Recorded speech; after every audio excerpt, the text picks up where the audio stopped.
السلام عليكم ورحمة الله وبركاته. عليكم السلام ورحمة الله وبركاته. بسم الله والحمد لله والصلاة والسلام على عبد الله ورسوله محمد وعلى آله وأصحابه أجمعين وبعد. We begin in the praise of Allah subhanahu wa ta'ala, sending blessings and salutations upon the masterpiece Muhammad ibn Abdullah al-Hashimi al-Qurashi sallallahu alayhi wa sallam. May Allah's peace and blessings be upon him and his family members and all his companions and all those who have struggled and strived to protect and preserve the deen after learning it and putting it into practice and conveying it to others in such a way that it got to us today. May Allah bless them and bless every single one of us and make us similar to them. Amen. My beloved brothers and sisters in Islam, it is an honor to be seated here in front of you or standing here in front of you this afternoon. The brother had to send me one SMS, and within a week I was here by the will of Allah subhanahu wa ta'ala. To be honest, we need to learn about our religion whilst we are learning something secular. It is wrong for us to dedicate our lives as Muslims to something secular without realizing that the first and foremost point is that we are Muslims. So when you are a doctor, you are not a doctor who is a Muslim, but you are a Muslim who is a doctor. When you are a lawyer or a professor, you are not just a professor who is a Muslim, but you are a Muslim who is a professor. What I've chosen to do this afternoon, seeing that we are speaking to people mostly who are still on campus and mashallah going through the years of study, is to show you the two different extremes that we have in Islam, or should I say what is ideal and something now known as realistic, something on the ground. As I entered the campus, the first thing I noticed was women dressed scantily. To be factual, it's quite a cold day, cool day. On top of that, dressed as though we are in the heat of summer. May Allah protect us. That is campus. That's a reality on the ground. We cannot deny that that is what's happening. Another thing, we cannot deny that Muslim boys and girls get up to mischief. We cannot deny that. That's the reality on the ground. But what I want to tell you, we get speakers who come to talk to us telling us this is haram, that's haram, this is not allowed, you're not allowed to be doing this and doing that, and this is extremely bad and whatnot. We find that in Islamic rules, we all know. I know how to dress according to Islam. I know what is required of me. It is sometimes that we get confused when we listen to people who really follow a cult, or sometimes people who really do not think according to the norms of the Sharia, that they contaminate our minds and begin to make us think that something halal is haram and something haram is halal. I give you a simple example of music. My beloved brothers and sisters, to know that music is bad, you don't need to be a Muslim. You just need to go and study the lives of every single pop star that has more than 1 million followers on the globe. You just need to study their lives. Look at the mess. Look at their lives. Look at their dress code. Look at the way they move and ask yourself, is that clean? Is it pure? Just ask yourself that. Look at the mess in their lives, how they have changed husbands or wives more than they change underwear. Allahu Akbar. It's a fact. And then we want to debate, no, it's good, you know, Beyonce, mashallah. Oh, have you seen her lately? Wow, the new hairstyle. For what? Take a look at her life. Look at what she does. Take a look at her norms. Look at everything that happens around her. Take a look at how she tweets and look at the swear words on that. And look at how they call each other names. Go and have a peep. I have done it because we need to speak to the youngsters. And we need to know what's going on. So I can tell you more about the lives of some of those people than you might even know. May Allah subhanahu wa ta'ala grant us understanding. Did you know that 90% of them are on antidepressants? If music brought about goodness, would they not be the most content people on earth? So if you put the Quran and Sunnah aside for a moment, speaking to a non-Muslim, if you put it aside for a moment, it does not need a rocket scientist to know that that path is not the path of purity. And now as Muslims, bring back the Quran and Sunnah and we put it in front of us, it is a deen and a religion of purity. If it is a deen of purity, there is no place for impurity in that particular deen, in our deen. May Allah subhanahu wa ta'ala grant us goodness. Today people are complaining, oh, I found the spouse, and you know what, 4 years later I found that this happened and that happened, and now you look at the divorce rate today, it is unacceptable. One of the prime reasons is when we met her, we looked at her with the eyes of shaitan, not with the eyes of Allah subhanahu wa ta'ala. Why? Because we saw her at the wrong place. We went out with her. We were in the condition of sin whilst making our minds up. Allahu Akbar. So whose eyes were we looking through? Shaitan. Then when you tell youngsters this, they say, that man is an idealist. That's still a compliment. You know what an idealist means? He looks at ideal. He's not looking at the realistic thing in front of him on the ground. Or, I told you that is still a compliment. Sometimes they just say fundamentalist, he's actually one of the Talibans. Allah protect us. I'm sure you've heard those comments. Our own children are calling us extremists when we are telling them this is how you achieve peace. So I have challenged some of the youngsters to say, okay, you show me how you achieve peace. Show it to me. Come up with a name. Bring someone. Show us anyone. Who you think is a hero, role model. Check the peace. There is nobody that can ever surpass Muhammad sallallahu alayhi wa sallam in the teaching. So there is no way to achieve peace except by surrendering to the owner of peace, and that is Allah subhanahu wa ta'ala. No ways. If I want to get a wife who is really the coolness of my eyes, I do not need to look with the haram looks of this dunya, but I need to hunt for someone with the correct intention. And let's not engage in sin and say, you know what, I had the best of intentions. And yet, you're going out to the gigs and to the this, and you know, we're taking people out here and there and engaging in haram, visiting the campus, whatever you'd like to say, in the totally haram way, then we expect goodness out of that. You know what, if you're already married in that way, don't worry, it's not too late. To be honest with you, you can engage in tawbah, Allah will rectify that for you.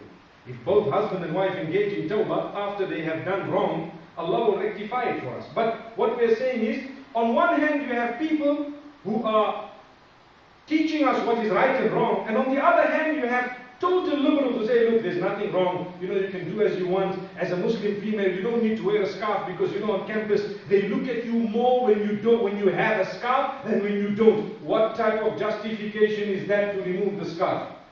Imagine, they look at you more when you have a beard, so just shave it. Allahu Akbar. Is that justification? People will tell you, you know what, you don't need to actually eat that which is strictly halal because we're living in an environment where, you know, there are people of the book and they come and convince you. You're allowed to do this with the people of the book and do that with the people of the book and so on. Which book? May Allah subhanahu wa ta'ala grant us a deeper understanding. So, on one hand we have people who have relaxed all the rules and regulations. The other hand we have people, mashallah, who have told us what's right. Sometimes you get people who go well beyond the right wing, prohibiting things that may not be prohibited. For example, let me give you an example. I've heard people who say, no, to have a mobile phone is haram. Why? Because, you know, it leads to haram. Okay, if something leads to haram, there is a Shari'i ruling that says anything that leads to haram may be haram. Because if it's leading you to that, you've got to block it and stop it from there. But, to be honest, those type of items, they can be used for your benefit or your harm. Just like Facebook and Twitter, and just like LinkedIn or whatever else you have. You can use the internet for your good or for your harm. Some people might tell you it is totally haram because the internet is worse than a television. You have access to pornography. Wallahi, I'll be honest with you. When we go to a pornographic site, Allah protect us, our offspring, our eyes, and Allah forgive us all for anything bad we may have done. You pay the price of it well before you die. You pay it. You pay the price of it. People wonder, well, what's wrong? I have come across young Muslims who have been brainwashed to the degree that they say, if you're husband and wife watching together, there's nothing wrong, you're spiking your life. Allahu Akbar. Where? You're not supposed to be seeing someone who is uncovered beyond what is known as the awrah or the satar, the private parts. And you know what the private parts of a male and a female are. So people are justifying things, and as I said, if we are to be using those justifications, we pay a price. The one who is justifying things like music and pornography and so on, there is no hope for them to get out of it because according to them what they are doing is nothing wrong. But when someone is engaged in music or pornography, and I've just given you two examples, the examples are many, such as, for example, another powerful example is, you know, the uncovering of the hair of a female. If someone has their hair uncovered, knowing that it is wrong, they stand a far better chance to earn the mercy of Allah subhanahu wa ta'ala than people who justify it and say, so what? What's wrong? Why? These people are being hard. Let's not change the religion. That's my message to you. Sometimes, you know what happens to us? You come and listen to a talk and the Imam is speaking on such a high level that we feel like non-Muslims sitting in front of him. We feel like, one youngster told me once, and I mentioned this last night in the talk in Harare, that you know what? The youngster tells me, hey, Maulana, when he talks to us, I can feel the heat on my back. The heat of Jahannam, I can feel it on my back. I said, well, you know what? It's good, at least you can run forward, inshallah. May Allah subhanahu wa ta'ala grant us goodness. Sometimes we feel so much heat that we go out despondent. It happens. Not everyone speaks on your level. Not everyone will come and tell you what you understand. Some people might come and tell you something beyond your comprehension. Hey, look, I don't want to talk about this. It's prohibited. Whoever does it is going to Jahannam. Over. And he might walk out. But let me tell you something. You see, we can't afford to say, right, I'm not going to be a proper Muslim because I can't become a Muslim because Islam is very hard and it's far away. And you know, I'll just go for Jummah and that's it. And even Jummah, by the way, we'll see. If I can go, if it's a good speaker, if not, it's fine. You know, as it is, I've been told by some scholar somewhere else that, you know, if you're on campus, then you can just make Dhuhr and Asr together. I don't know, have you heard these fatwas flying around? Wallahi, they are there, everywhere. You're on campus, don't worry, just read your salahs together and do qasr also because you're an automatic musafir because you're on a journey with your knowledge. Hey, wallahi, that's what people are saying. It's a journey of knowledge. So believe me, it's more than 77 days. It's okay, carry on. You're enrolled. Astaghfirullah. So some people are not bothered. They turn the deen into something to suit their whims and fancies, as I said. Because they feel it's too far for them and they won't ever be able to catch that bandwagon. Let me tell you, when you can't afford a BMW, not every one of us can afford a BM, does that mean you won't buy a car? Allahu Akbar. You buy a little Datsun, mashallah. You buy a small Corolla, you start with that, mashallah. And then to get somewhere, from a Corolla you might move up to a Camry, like some of us, mashallah. And from a Camry you might be upgraded to something else. You might have an Audi. And then after one day you get to a BM.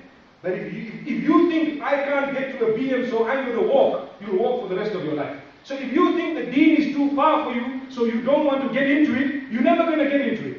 But if you realize, hey, look, what I've heard is right. Music is haram, to uncover the hair is haram, to dress inappropriately is haram. For example, alcohol is haram, to be in seclusion with a strange female or person of the opposite sex is haram. This is haram, that's haram, I acknowledge it. But you know what? That's like the BMW, I haven't yet got there, but let me jump into my Corolla, I start one by one. That's a better way. By right as a Muslim, we're supposed to jump in straight. Jackpot. My father had it, I can have it. His keys came to me. When he bought the Jaguar, I got the BM. Alhamdulillah. That can happen. But it doesn't happen to everyone. So what I am saying, let's try and be realistic to help some of us who might not be so strong to get right to the BM spiritually. Spiritual BMW. Not to say I like the vehicle, believe me, I don't. I don't even know why I use the example. But if we take a look at the reality on the ground, if you are not going to start implementing the deen in your life, what happiness do you want? Where do you want success from? You might be 40, 50 years old, no problem. You might be 20 and 30.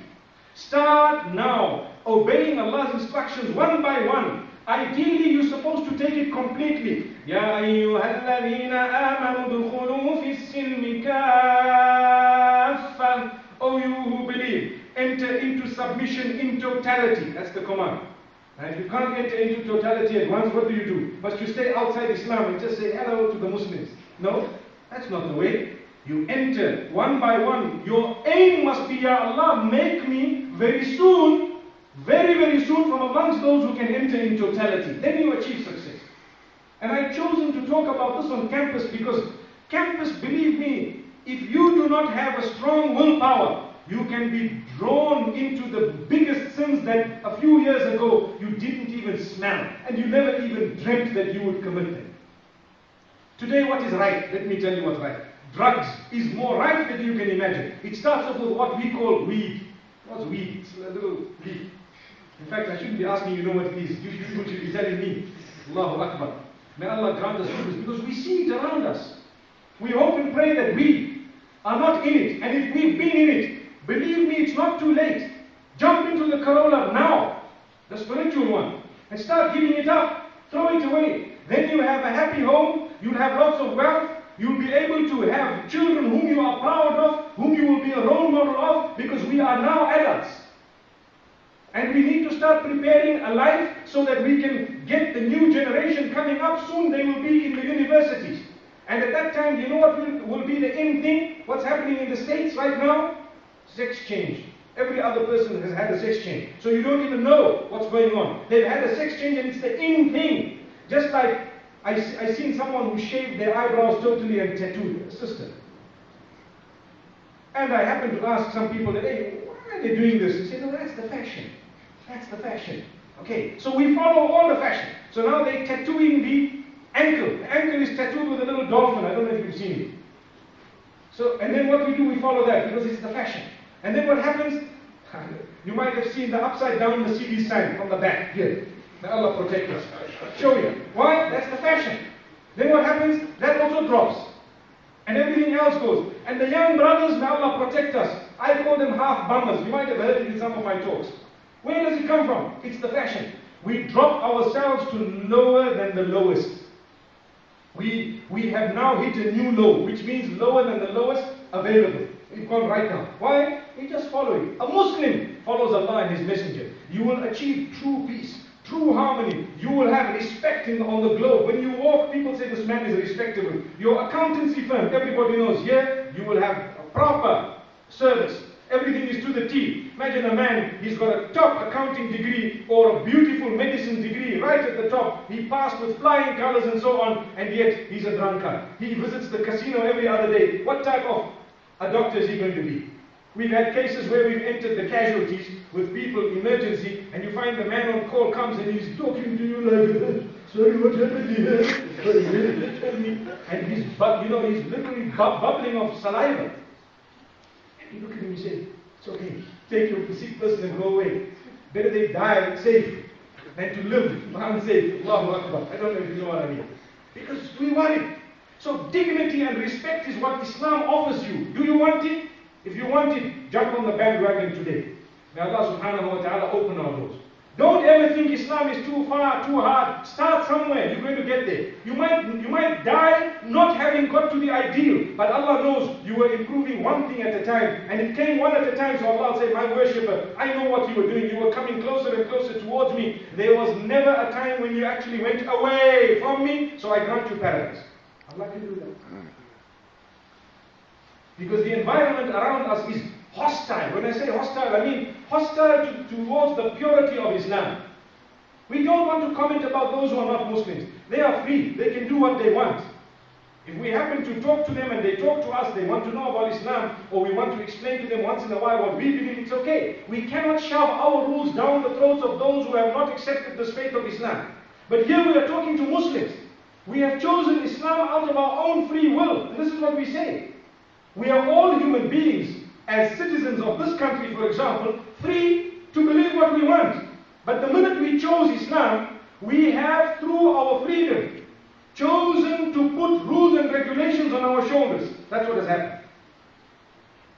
Out of our freedom we've chosen. So no one can say, no, I'm a Muslim, don't tell me, I'll do whatever I want. Those two statements are like saying, I'm a Muslim, but I'm also a kafir. Because once you say I'm a Muslim, you cannot say I'll do whatever I want. Islam says, once you're a Muslim, you have chosen not to do whatever you want, but to do what your Maker wants. That's Islam. What's the meaning of Islam? Submission. If we don't submit, how can we call ourselves Muslims?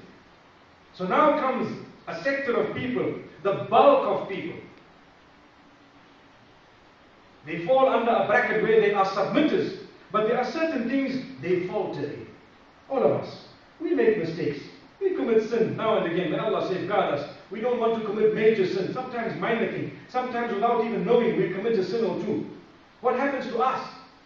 What happens to us is, for as long as we are improving on a daily basis, and for as long as we are doing more. Today we came for Jum'ah. MashaAllah, the brothers and sisters have arrived very early. This should be the case every Friday. Then come the other salawat. We have read one salah a week. I know there are some who only read Jum'ah.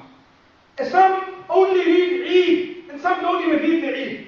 I don't want to enter the debate as to whether they are Muslim Muslim or not, they are saying the Shahada, we take them as our brethren and we need to work together with them so that we can improve ourselves and themselves. Let's not get into that debate. But what we want to say is if we are from amongst those who only read one prayer a week, wallahi, you can do better than that. We want happiness, we want success, we want sustenance, we want the most happy of homes and so on. We want good health, the owner of health, the owner of happiness, the owner of success, the owner of all the beautiful spouses there are out there is Allah. How can we attain or achieve any of those in terms of success when we are transgressing against the owner of all of those? We can't do that. So I leave you with a challenge. What is the challenge? The challenge is, whatever stage we are on today, do we all make a firm intention to improve on our level? Do we? Inshallah. Let's try again. Do we? Inshallah. Alhamdulillah. Alhamdulillah. We must, and I'm not just saying this, and we should not be saying this just because we want our voice heard. If I were to say, put your hands up, I wouldn't do that actually. But if I were to say, put your hands up, everybody would, because they know if I didn't put my hands up, everybody would say, this guy's not prepared to, do something about his deed. Wallahi, we are so lucky. We are so lucky. You see, if you'd like happiness, there's a path. Tread on it. And I challenge you, if you tread on any other path, it will never end in happiness. It cannot end in that wholesome success of yours. The sisters, a lot of them, send emails worried about what type of a decision to make when they want to get married and what to do in life and so on and so forth. And sometimes you're busy scratching your head and saying, but my dear sister, you don't even want to cover your hair to save your life. And then you want to worry about what type of a spouse am I going to get? And what's going to happen here and there? The brothers tell you, I'm engaged to someone, but I'm only her second choice because, her first choice is already married. Now what's going to happen? These are the type of things we get. Allahu Akbar. This is reality. It's on the ground. It happens to a lot of people. And then you say, but brother, hang on. Those jeans of yours, if you could just wear a belt with them, inshallah, above your hips slightly, perhaps Allah will open your doors. We consider it minor. It is a major thing. How can we show our undies in public and want the mercy of Allah subhanahu wa ta'ala? The one boy told me they are now called ovies. I said, why? He said, because they're no longer undies. Superman, Allahu Akbar. Batman, does it ring a bell? Allahu Akbar. May Allah open our doors. My beloved brothers and sisters, our deen teaches us to respect ourselves.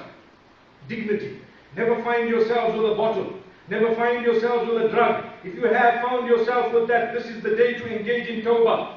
Do not say no one came to us to remind us you are a beautiful human being. You've had a problem, you can eradicate it. Some of the brothers on drugs and alcohol and so on, and who've been in and out of the nightclubs, and they've been desecrating our own females, some of them. If you remove that bad habit from them, they could be champions of this deed. Believe me, some of them have so good akhlaq. Some of them have so good morals. Every one of us has a lot to offer. Everyone, without exception. Everyone seated here has a lot to offer, without exception. The problem is, when we disrespect ourselves, we then lose everything. And we feel like a failure. And we feel like we belong not to the general Muslimin, but we belong to a different line of Muslims. Like people who are on a highway. When you have a guy who's got a car that is 1960 model, that's barely operating, with one light looking like a Dajjal in the front of his vehicle, what happens to him? He has to drive on the lane which is the slowest lane. Because according to him, hey, I don't want to see these Porsches darting past like this, and I don't want guys bashing me from the back. I'm on another lane altogether. Why should that happen to us? How many of us would be embarrassed to show a vehicle like that of ours in public? We would prefer to jump into a taxi, a combi, and come here with these public transport to say, hey, you know what, this guy can't afford it. But we wouldn't like to show a vehicle that looks like a wheelbarrow turned the other way around. We wouldn't like it. But spiritually, we are showing the same wheelbarrows. Spiritually, we are showing a one-eyed Dajjal walking around everywhere. Spiritually, we are sometimes astray and leading others astray because we couldn't give a damn. We are quick to pass judgment against the ulama of the deen. Oh, that man is astray. This man here, don't listen to him. He belongs to that sect. This man is that cult. But where are we? We are not even doing anything about our own salah. My 5 salah is not in order, and I want to pass a big fatwa about this brother and that sister. Allahu Akbar. Where is this? May Allah subhanahu wa ta'ala open our doors. And may Allah grant us success in the dunya and the akhirah. Beloved brothers and sisters, I have spoken a lot. And the time already has arrived for our khutbah. I hope and I pray that I have benefited firstly from what I have said today. May Allah make me from those who can effect a change in my life positively. Because no matter what level you've got on, don't think you are hot stuff. Don't. Don't think you are now the Pope. No. Because what happens when you think that, the E drops off the end and you become a pop. Allah protect us. And don't ever think that there is no room for improvement, and never feel that you are a write-off goner. You know, I'm on drugs, I enter the club. Wallahi, work on yourself. Work on yourself. Come for salah. Come sober yourself. Cut it out. Take it, you can. Willpower. Be there. See, respect yourself. Cut it out. Even cigarettes for that matter. Take it out. Drop it. Why? One thing leads to another. It's a waste of money. I was calculating the other day, if a person smokes for 20 years, in most cases, depending on how much they're smoking, if they're the A-grade smokers, they can afford a house after that.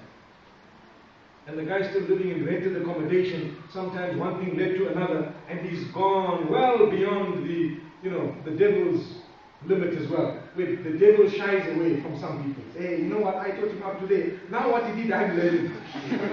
Allah subhanahu wa ta'ala protect us and grant us goodness. Wallahi, it's only been an honor, as I said, to come and talk to you. If even one person has been moved by 1 millimeter, inshallah, we've succeeded. May Allah subhanahu wa ta'ala love us all. And may Allah subhanahu wa ta'ala open every door of all of us of goodness. And may Allah subhanahu wa ta'ala forgive us wholesale.